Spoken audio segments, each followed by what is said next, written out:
শ্রীকৃষ্ণ চৈতন্য প্রভু নিত্যানন্দ শ্রী অদ্বৈত গদাধর শিবাসাদি গৌর ভক্তবৃন্দ।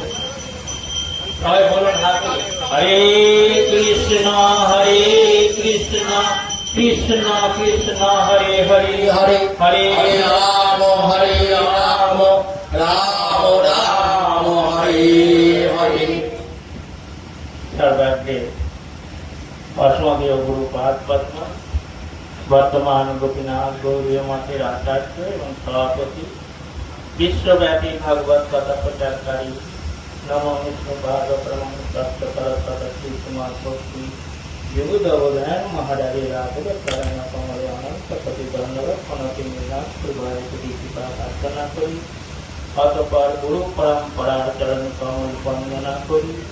উপস্থিত বৈষ্ণব মন্ডলী, মাতৃমন্ডলী, ভক্ত মন্ডলী চরণ কমলে যথাযথ ধন্যবাদ শোনাচ্ছি। অপার করুণাময় শ্রী গুরুদেবের পিতা শক্তিতে তত্ত্বই মহতি ভাগবতী সবাই কলিকাতার্থবর্তী আত্মকল্যাণের প্রায়। তো আমরা আজকে উত্তম প্রভু দিয়ে সমাবেত হয়েছি।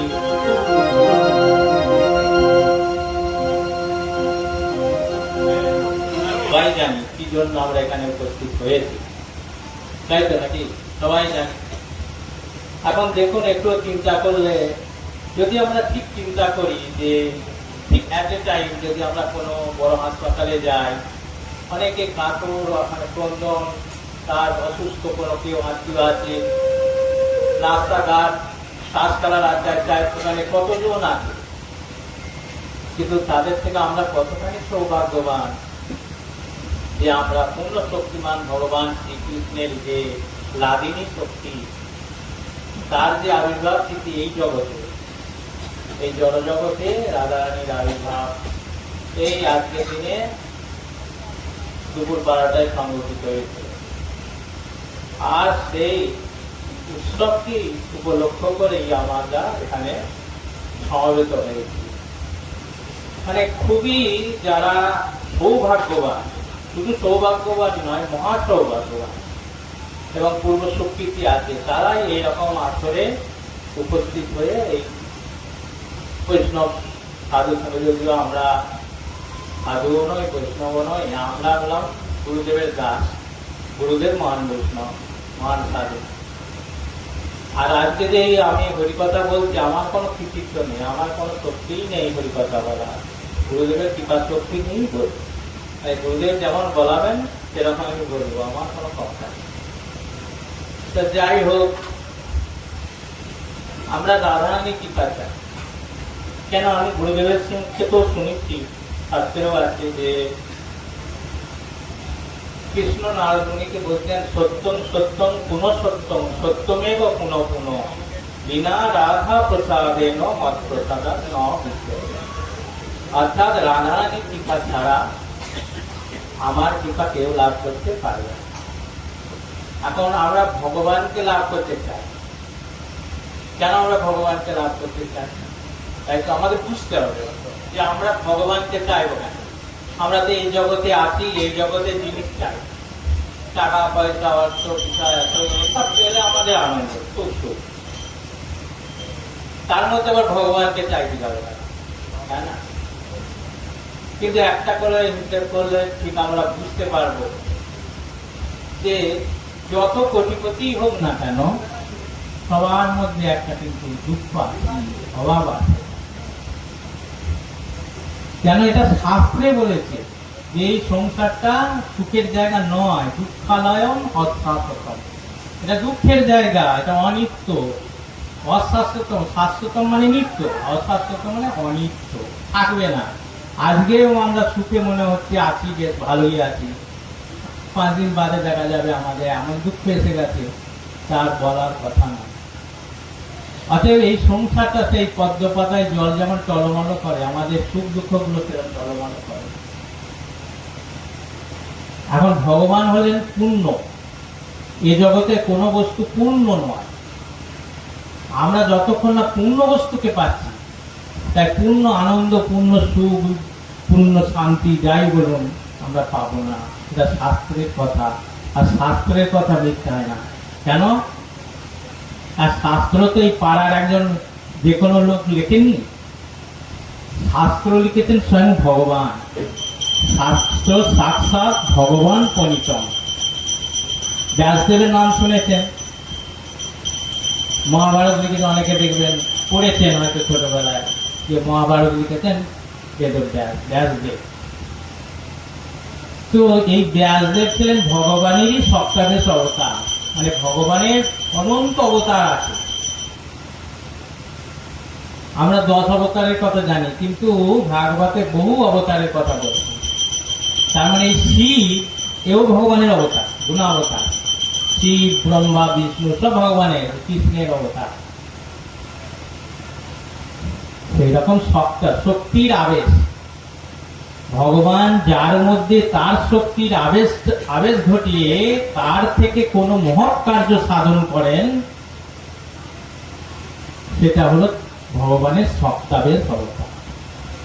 সেই ব্যাসদেব লিখেছেন এই শাস্ত্রে এটাই বলছে যে যতক্ষণ না আমরা ভগবানকে লাভ করতে পারবো, অর্থাৎ পূর্ণ জিনিস প্রাপ্তি হতে পারবো, ততক্ষণ আমরা ওই কি চির আনন্দ, শুধু এ জন্মের নয়, আপনি এমন হতে পারেন এ জন্মে আপনার বহু সম্পত্তি হয়েছে, বহু টাকা পয়সা, ছেলে মেয়ে, বেশ ভালোই সুখে ছিলেন, কিন্তু আপনি তো চিরকাল থাকতে পারবেন না। এই জগতে কেউ চিরকাল থাকতে পারে না, একদিন দেহ ছেড়ে যেতেই হবে। এখন পরের জন্মে একটা বস্তি ঘরে জন্ম হলো, বাস আমরা হয়ে গেল।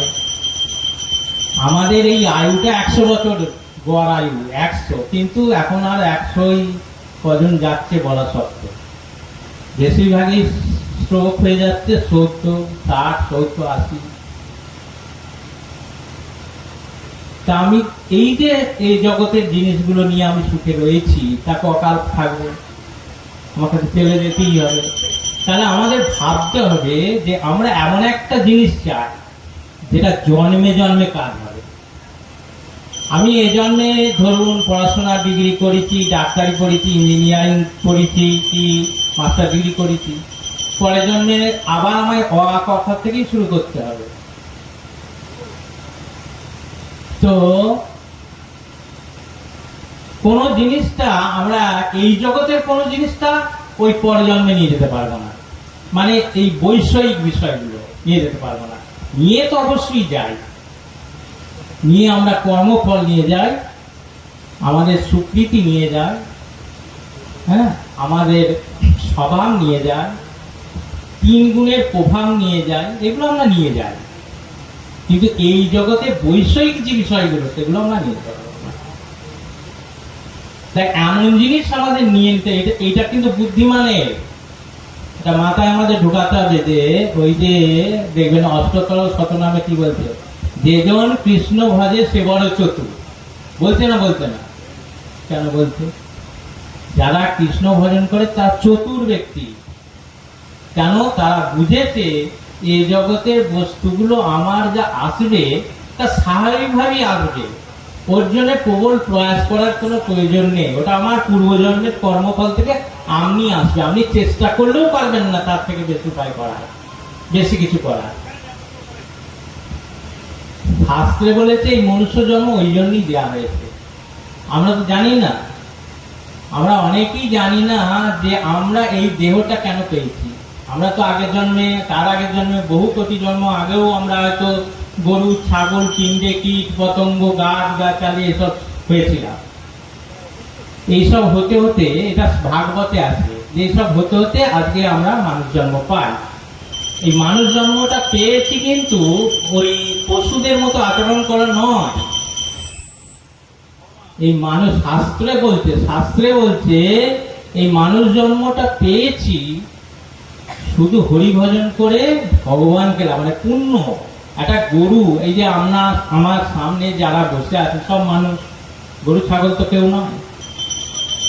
আমি যদি হরে কৃষ্ণ বলে যেমন বললাম, আপনারাও হরে কৃষ্ণ বললেন, গরু ছাগল হলে বলতে পারবো না। তাহলে গরু ছাগল কীট পতঙ্গ গাছগাছালি হরি ভজন করতে পারবে না। কে পারবে? মানুষ পারবে।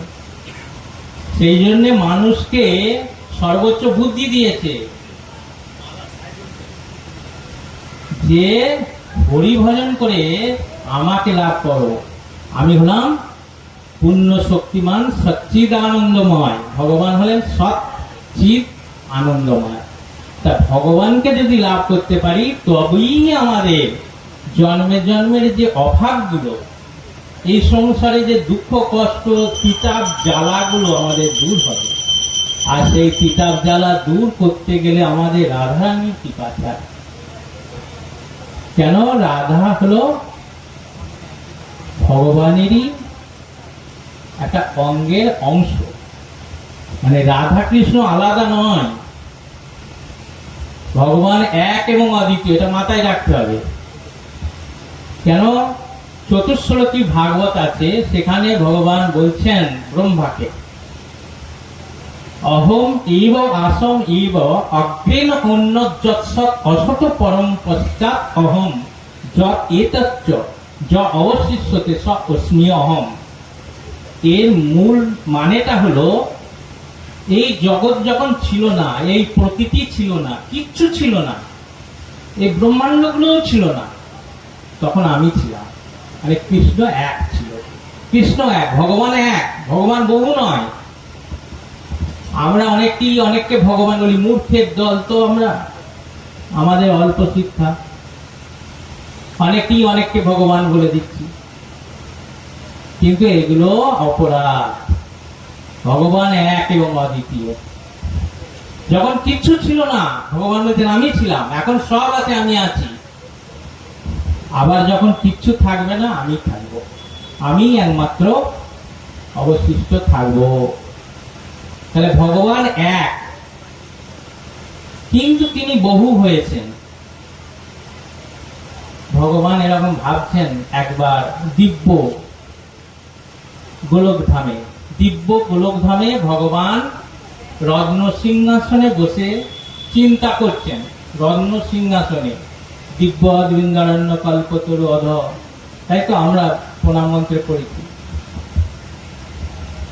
তো এই রত্ন সিংহাসনে বসে ভাবছেন যে আমি একটু লীলা প্রকট করব, লীলা প্রকাশ করব, এবং আমি যে আনন্দময়, আমার সেবা করলে যে পরম আনন্দ লাভ হবে। বুঝুন ব্যাপারটা, পরম আনন্দ, আনন্দ আর পরম এ দুটোর মধ্যে তফাৎ আছে।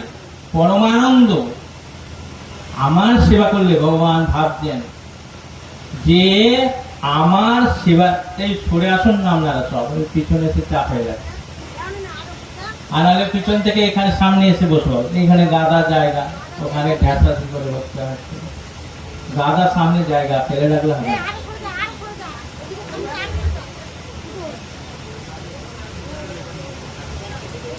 সব কাঠপোক থেকে বসে পড়ে। ঠিক আছে, হরে কৃষ্ণ। এবার শুনুন মন দিয়ে, মানে মন দিয়ে না শুনলে আমাদের কিছু হবে না। আবার কেন? ভগবান শুনতে দেয়, কেউ না শুনলে ভগবান শুনছেন।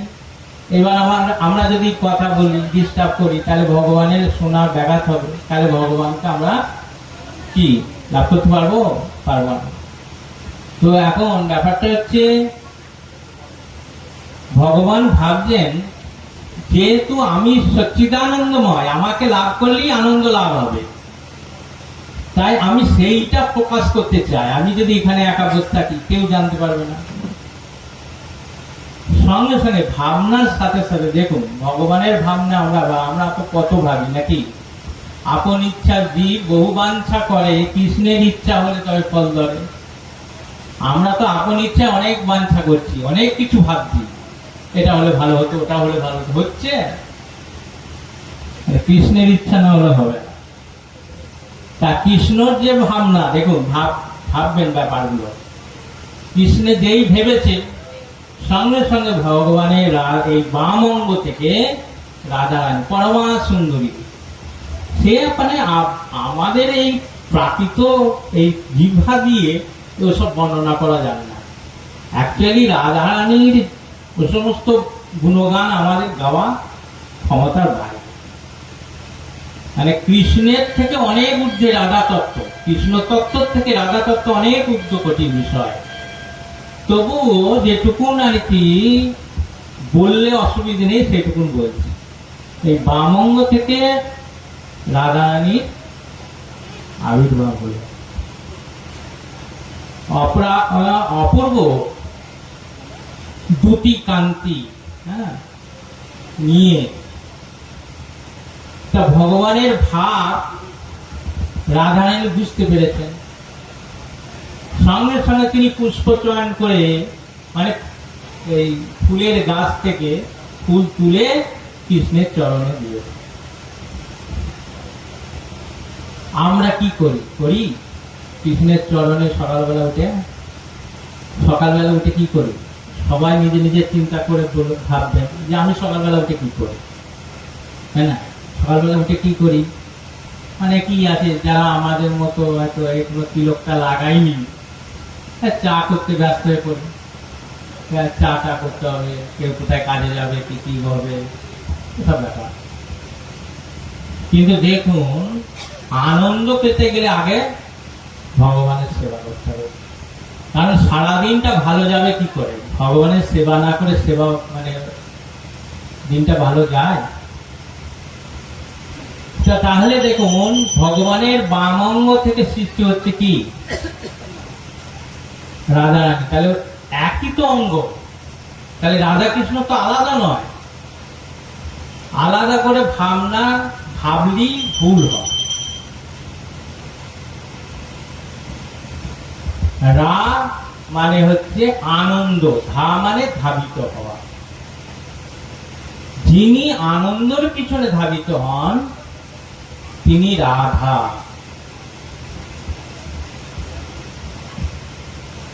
আর রাধার কৃপা কি করে লাভ হবে? রাধারানীর কৃপা কি করে লাভ হবে? একটা কাহিনী বলি। এই মহাপ্রভুর আবির্ভাব বা তিরোভাবের পর বৈষ্ণব জগতে এসেছিলেন নরোত্তম দাস ঠাকুর, আমাদের অনেক কীর্তন আছে গায়, শ্যামানন্দ প্রভু। এই শ্যামানন্দ প্রভু এই বীরভূম জেলায়, তার ছোটবেলায় নাম ছিল দুঃখী। কালনায় হৃদয় চৈতন্যের আশ্রয়ে এসে হরিভজন করছিলেন। হৃদয় চৈতন্য তার সেবা মনোভাব দেখে, এই সেবা মনোভাব, আমরা তো সেবা করি না, ওইখানে মাতাজি বসে আছে, দুই মাতাজি, ওনারা সেবা খুব করেন। আমি বারবার বলি, আমরা যদি পরের জন্য করতে পারি, সেবা ছাড়া তো হবে না। দেখুন, এগুলো বুঝতে হবে। এগুলো যদি বুঝতে পারি লাভ আছে, না বুঝলে কিচ্ছু হবে না। ওই কান দিয়ে ঢুকবে কি ঢুকলো না, হয়ে গেল, খেয়ে বাজে, এরকম করলে হবে না। বুঝতে পারছেন তো? এখন সেবা মনোভাব থেকে গুরুদেব পাঠিয়ে, ও প্রভু বলবেন, যখন বলবেন আমি ছেড়ে। এখন সেবা মনোভাব থেকে গুরুদেব আর হৃদয় চৈতন্য পাঠিয়ে দিল বৃন্দাবন, জীব গোস্বামীর আশ্রয়। এখন জীব গোস্বামীর কাছে ওই শাস্ত্র অধ্যয়ন করছেন। আর ওই নাম দিয়েছেন দুঃখী কৃষ্ণদাস, যেহেতু কৃষ্ণের সেবা করছেন, দুঃখী কৃষ্ণদাস। আর দুঃখী কৃষ্ণদাস, জীব গোস্বামী বলেন, এই যে কৃষ্ণের দাস হবে সে দুঃখ থাকে তার, দুঃখী কৃষ্ণদাস কেন হবে? তোমার নাম হবে সুখী কৃষ্ণদাস। সেই জন্যে জীব গোস্বামী তার নাম দিলেন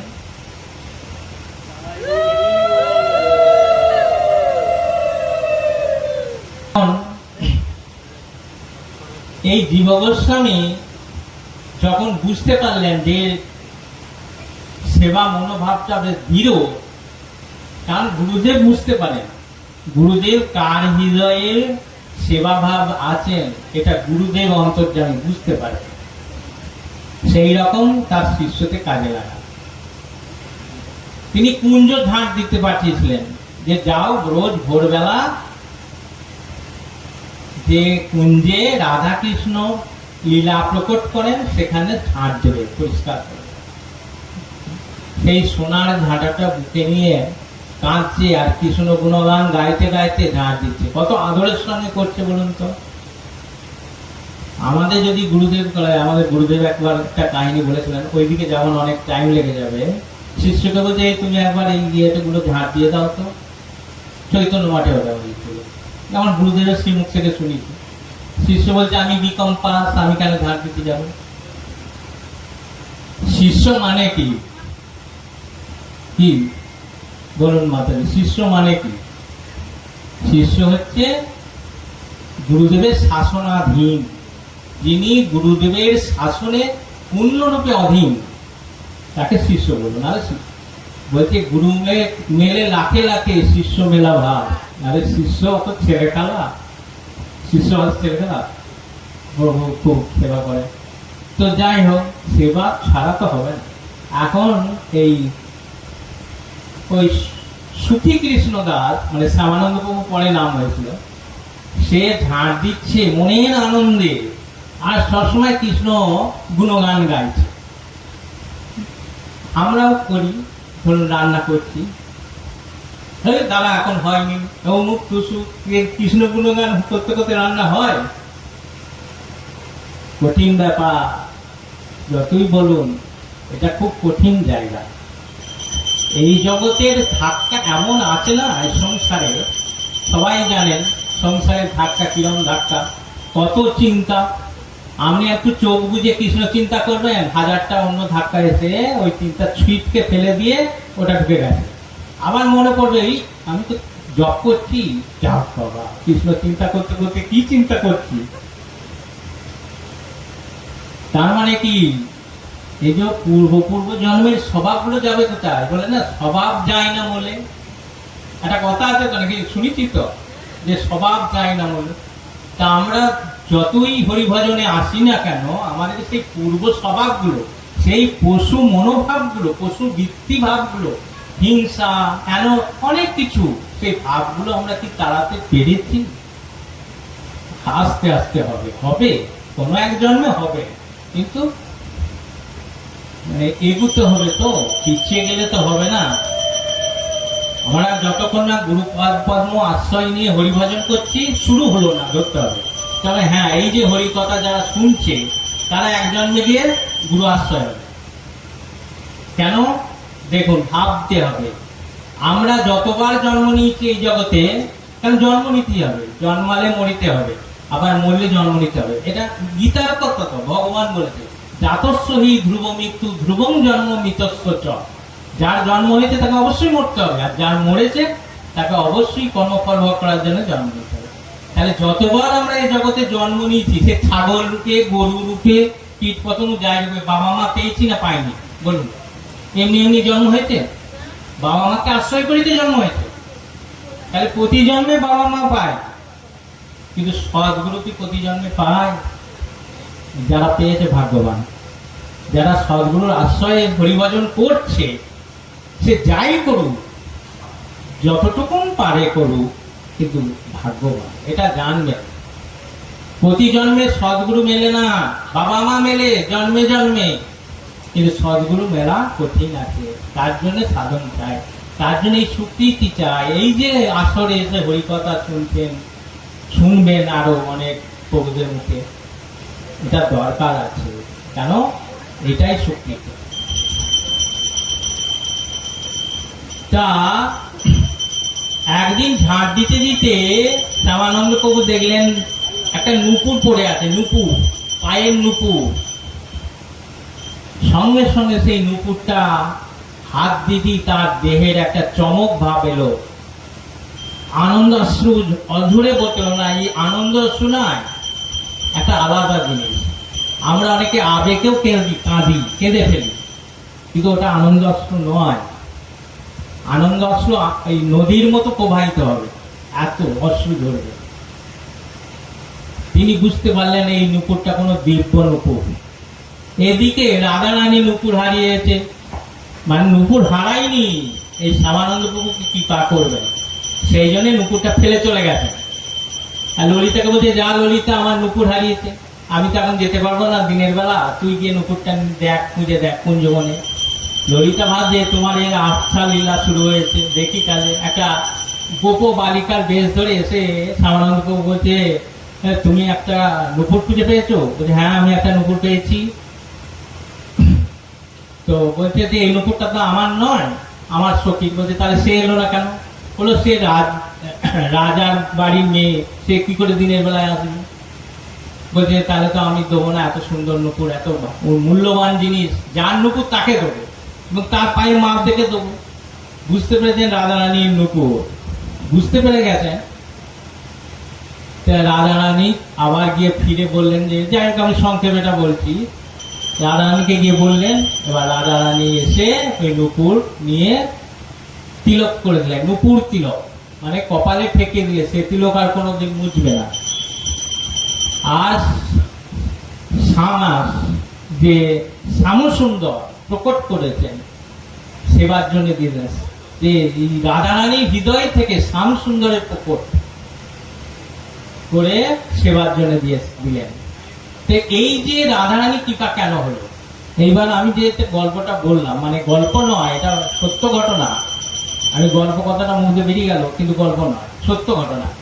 কি করে রাধারানীর কৃপা হলো না, কৃষ্ণর কৃপা, মানে কৃষ্ণ সেবা, মানে এত প্রীতির সঙ্গে, আনন্দের সঙ্গে, এবং মন। আমাদের তিনটে বিষয় আছে, আমাদের মন আছে, হ্যাঁ, বুদ্ধি আছে, আর দেহ আছে। দেহ, মন, বুদ্ধি, কায়, মনো, বাক্য, এই তিনটে দিয়ে সেবা করতে হয়। আমাদের তিনটে দিয়ে সেবা হয় না, অনেক সময় একটা অফ হয়ে যাচ্ছে, দুটো অফ হয়ে যাচ্ছে, সেবা করছি, চিন্তা অন্য করছি, তাহলে সেটা সেই রকম সেবা হলো না। প্রীতিভাবে যে সেবাটা, সেটা হলো না। তো এই যে প্রীতির সঙ্গে, আদরের সঙ্গে, আনন্দের সঙ্গে সেবা শ্যামানন্দ প্রভু করলেন, তার জন্যই রাধারানী কৃপা হলো।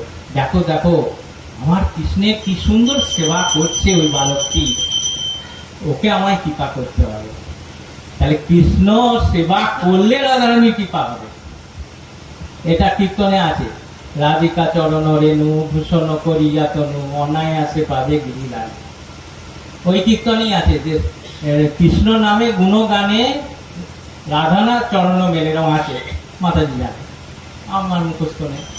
তো যাই হোক, মানে কৃষ্ণের যদি আপনি গুণগান গান, কৃষ্ণের সেবায় নিজেকে স্যারেন্ডার করতে পারেন পূর্ণরূপে, রাধারানীর কৃপা হবে। আর রাধা কৃপা হলে অনায়াসে গিরিধারী মিলে যাবে, বুঝতে পেরেছেন? সেই জন্য বলছে রাধা কৃপা, রাধা কৃপা ব্যতীত কোনোদিনই কৃষ্ণের কৃপা হয় না, বুঝতে পেরেছেন তো? আমাদের গৌড়ীয় যে ভাবধারা, আমাদের গৌড়ীয় ভাবধারাটা আমি একটুখানি বলি। এই ভাবধারা এমনই, এটা এটা ক্রমান্নতি, ক্রমপর্যায়ে যায়। কিরকম দেখুন, কৃষ্ণ বা রাধারানী, এই যে গৌর সুন্দর, অপ্রাকৃত, প্রাকৃত নয়, আমাদের মতো এরকম মানুষ তো নয়, অপ্রাকৃত। আর আমাদের যে দেহ, আমাদের যে এই যে হাত, এই যে ইন্দ্রিয়গুলো, সব তো প্রাকৃত। এই প্রাকৃত ইন্দ্রিয় দিয়ে কখনো অপ্রাকৃত ভগবানের সেবা হয় না, আমরা করতে পারি না, আমাদের ক্ষমতা নেই, আমাদের কারোরই ক্ষমতা নেই যে আমরা রাধা কৃষ্ণের সেবা করব। তাহলে কি করে হয় না, সেবাটা ক্রমান্বয়ে যাবে। কিরকম ক্রমান্বয়ে যাবে? আমরা গুরুদেবের সেবা করি, গুরুদেব সেই সেবা, পরম গুরুদেব এই যে গুরু পরম্পরার মাধ্যমে চলে যাবে মঞ্জুরির কাছে। মঞ্জুরি সখীদের দেন, অষ্ট সখী, সখীদের মধ্যে সখীরা দেন আবার রাধারানীকে, ললিতা দেবী। আমাদের যে আনুগত্যটা ললিতা সখীর আনুগত্যে, রূপানুগ ভজন, মানে রূপ সনাতনরা যেরূপ ভজন করেছেন আমাদের ভজনটা, এই ললিতা সখী দেবেন রাধারানী, রাধারানী দেবেন কৃষ্ণের। এইভাবে আমাদের যাবে। আমরা কেউ ডাইরেক্ট, যেমন আমরা প্রধানমন্ত্রীর কাছে ডাইরেক্ট দেখা করতে পারবেন, কিছু কথা বলতে চান না, প্রধানমন্ত্রীকে ডাইরেক্ট পারবেন? পারবেন না, তাহলে যেতে হবে কার কাছে? তার কোনো পিয়ের কাছে যেতে হবে। হ্যাঁ, এমন একটা চেনা, তার কাছে গিয়ে বলতে হবে, ধর্ণা দিতে হবে, তারপর সে আবার ওখানে পরম্পরায় পাঠাবেন। এইভাবে যেমন প্রধানমন্ত্রী দর্শন হবে, সেরকম ভগবানের কৃপা ওখান থেকে নেবে, আপনি আসবে না। এটা হচ্ছে আমাদের গৌড়ীয় ভাবধারা। আর এইটাকে যদি কেউ অতিক্রম করে তাহলে কিন্তু ভুল। কিরকম দেখুন, তার একটি কাহিনী ছোট করে বলে দিই। ওই শ্যামানন্দ প্রভুর আমলেই আর একজন ছিল, শ্রীনিবাস আচার্য। সেই শ্রীনিবাস আচার্য এই বাঁকুড়া যে বীরহাম্বা বলে এক রাজা ছিল বিষ্ণুপুরে, বীরহাম্বা রাজা, সেটা বীরভূম না বাঁকুড়া আমি ঠিক মনে করছি না, বাঁকুড়াই বলে, বাঁকুড়াই। হ্যাঁ, বীরহাম্বা বলে এক রাজার বাড়িতে একটা কাহিনী আছে, আগের কাহিনীটা আমি বলছি না, বড় হয়ে যাবে। সেখানে এই বংশীবদন বলে বিগ্রহ সেবা করতেন। বংশীবদন বিগ্রহ মানে রাজার বাড়িতে যে মন্দির, সেখানে বংশীবদন বিগ্রহ, মানে বংশীবদন মানেই তো কৃষ্ণ বিগ্রহ সেবা করতেন। আর মাঝে মাঝে অনুধ্যান করতেন। অনুধ্যান জানেন? অনুধ্যান মানে এই জপে বসে গেলেন, দিয়ে এই দেহের আমরা কি হয়, কেউ ডাকলে জপ করতে, কি জন্য ডাকছে বাবা, কেউ চেঁচালে ওইদিকে তাকা, এদিকে তাকা, চোখ খুলে দেখে নি কি হলো। কিন্তু ওনারা সেই স্তরের মজা, সব মঞ্জুরি, অনুধ্যানে বসে, আর এই দেহের উপর তাদের কোনো ইয়ে থাকে না, প্রভাব থাকে না। কে ডাকলো, মারলো, ধরলো, বাঘ সামনে এসে হাঁকার মারছে, তাও কিন্তু কিছু মনে থাকবে না। পুরোপুরি লীলায় প্রবেশ করে যান, কৃষ্ণের লীলা, রাধা কৃষ্ণের লীলায় প্রবেশ করে যান। এরকম 1 ঘন্টা, 1.5 ঘন্টা, 2 ঘন্টা। একদিন হয়েছে কি, সারাদিন চলে গেল, ধ্যান ভাঙছে না। যা বাবা, সারাদিন চলে গেল, ধ্যান ভাঙছে না, কি হবে। শিষ্যরা সব তাই কাঁদো বাবা, সারাদিন চলে গেল, তাহলে এইভাবে কি গুরুদেব দেহ ছাড়বেন নাকি? এরকম ভাব নিয়ে সবাই কান্নাকাটি অবস্থা। দ্বিতীয় দিন সারাদিন চলে গেল, তাও ধ্যান ভাঙলো না। তৃতীয় দিনে তার একটা শিষ্য ছিল, তার নাম হচ্ছে রামচন্দ্র খাঁ। সেই রামচন্দ্র সঙ্গভাগে নরোত্তম দাস কীর্তনে পড়েছি। সেই রামচন্দ্র ছিলেন ওই শ্রীনিবাসের শিষ্য। তিনি বুঝতে পারেন যে আমার গুরুদেব কোন লীলায় কোথায় পৌঁছে গেছেন। তাকে আহ্বান করা হলো। এখনকার হলে ফোনের সঙ্গে সঙ্গে ডাকা হয়, তখন তার ফোন ছিল না। সে ডাকতে গেছে, কিন্তু শিষ্য বুঝতে পেরেছে গুরুদেবের অবস্থাটা, তিনি চলে এসেছেন। তৃতীয় দিনে ভালো করে বুঝুন, 2 দিন পার হয়ে গেল, অনুধ্যানে আছেন, মিনি লীলায় চলে গেছেন, তার মন প্রাণ সব চলে গেছে, দেহটা পড়ে আছে শুধু। এমনকি নাকে তুলো ধরছেন, সে তুলোও নড়ছে না, মানে শিষ্য মানে শ্বাস প্রশ্বাসও বন্ধ, সবাই সব মানে কান্নাকাটি। তখন রামচন্দ্র তার শিষ্য এসে বলছে, ঠিক আছে, পাশে আসন বসাও। পাশে আসন দেওয়া হলো। এবার রামচন্দ্র ধ্যানস্থ হলো। ধ্যানস্থ হয়ে গিয়ে দেখছে যে তার গুরুদেব অন্যান্য সখীদের নিয়ে ওই যমুনার জলে ওই রাধারানীর নাকের নথ হারিয়ে গেছে সেটা খুঁজছে।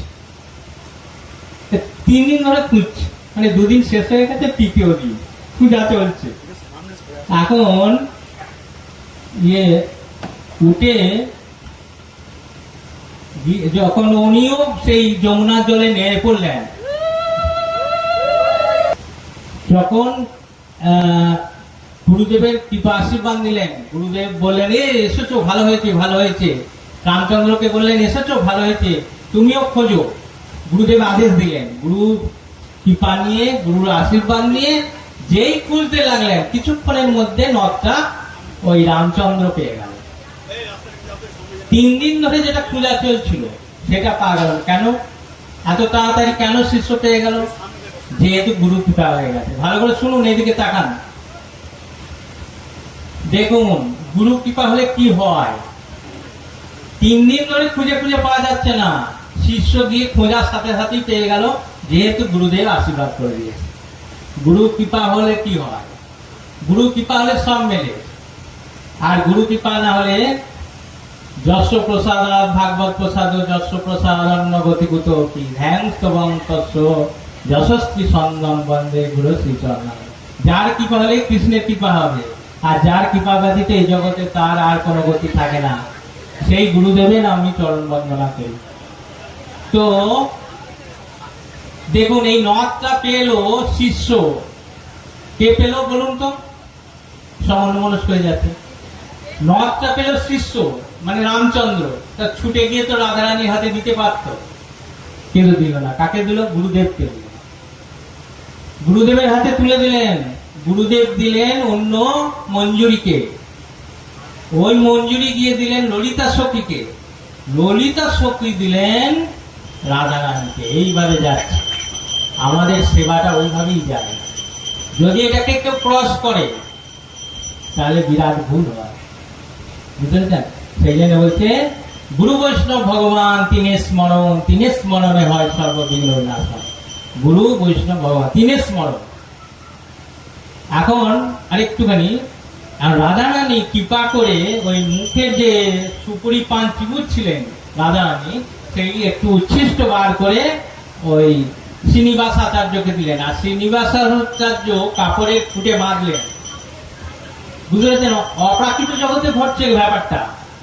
এখানে তো ধ্যানে বসে আছে, এখন কাপড়ের খুঁটে বেঁধে নিয়ে তিনি চলে এলেন, মানে ধ্যান ভেঙে গেল, দুজনেরই ধ্যান ভেঙে গেল। ধ্যান ভাঙার সঙ্গে সঙ্গে হরি বল হরে কৃষ্ণ বলুন, হরি বল হরে কৃষ্ণ। এখন হরি বল বলে জোরে লাফাচ্ছে, সবাই আনন্দে লাফাচ্ছে, সবাই আনন্দ করছে। আর কোথা থেকে একটা সুবাসিত অপ্রাকৃত একেবারে সুগন্ধি ভেসে আসছে, কি সবার মধ্যে আনন্দ। এখন এই আনন্দ পেতে পেতে শ্রীনিবাস ভাবছে, আমায় তো রাধারানী আমায় দিয়েছিল, উচ্ছিষ্ট দিয়েছিল, দেখি। দিয়ে কাপড়ে খুঁট খুলে দেখে সেই উচ্ছিষ্টটা। অপ্রাকৃত যে বস্তুটা দিয়েছে সেই জগতে, নিত্যলীলায় যেখানে দিয়েছে, সেটা কি করে প্রাকৃত জগতে এলো? এটাই অলৌকিক ব্যাপার। সেই সুপুরি কুচো আর পানের কুচো সবাইকে একটু একটু করে দিলেন, আর সবার মধ্যে একটা আনন্দ এলো। আজকে আপনারা সেই আনন্দ লাভ করুন, এই কামনা করে রাধারানী কৃপা লাভ করুন, আর ভগবান কৃষ্ণের কৃপা লাভ করে এই শরীর ছেড়ে ভালো জন্ম লাভ করুন, আত্মার উদ্যোগতি করুন। কারণ আত্মার অধোগতি মানে আত্মহত্যা। আমরা বিষ খেলে আত্মহত্যা বলি, আমরা গলায় ধরি দিয়ে আত্মহত্যা বলি, কিন্তু শাস্ত্রে বলছে আমরা সবাই আত্মহত্যা করি যদি না আমরা হরিভজন করি। কেন? আত্মার অধোগতি মানেই আত্মহত্যা।